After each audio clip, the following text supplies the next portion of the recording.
আজকে আমি তেল ছাড়া রান্না করছি লাউ, ডাল আর ডিম দিয়ে। ডিমটা পরে দিয়েছি। এই যে দেখছেন, লাউ কেটে নেবেন, তারপর ডাল দিয়ে দিবেন, পেঁয়াজ, মরিচ, হলুদ, লবণ, ধনিয়া। কোনো তেল ছাড়া, তেল দেওয়া যাবে না। এই রেসিপিটা হলো যারা ডায়েট করে, যারা তেল খেতে চায় না তাদের জন্য।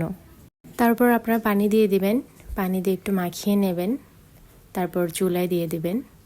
আপনারা আপনাদের পরিমাণ মতো পানি দিবেন, যাতে কতটুকু হয়। এই যে আমি ডিম দিয়ে দেব এখন। আমি ডিম দেওয়ার ভিডিওটা দিতে পারলাম না, কারণ হাতে মোবাইল ছিল, ভিডিও করেছি। এই যে আমি ডিম দিয়ে দিয়েছি, দেখেছেন? ডিমের কারণে আরও মজাটা, স্বাদটা আরও বেড়ে গেছে। আজকে ভিডিওর মধ্যে আলো কম, কারণ আমার রান্নাঘরের একটা লাইট জ্বলতেছে না। আমি মোবাইলের ব্রাইটনেস বাড়িয়ে দিয়ে তারপর ভিডিও করেছি। আপনারা বলবেন কেমন হয়েছে। আর আপনারা যদি ডায়েট করতে চান তারা এভাবে রান্না করবেন। আর যারা তেল দিয়ে খেতে চান তারা তেলও দিতে পারবেন, সমস্যা নেই। তারপর আমি এখানে ধনিয়া পাতা দিয়ে দেব পরে। এই যে ধনিয়া পাতা দিলাম। ধনিয়া পাতা দেওয়ার পরে আমি আপনাদেরকে রান্নার শেষটা দেখাবো কেমন হয়েছে।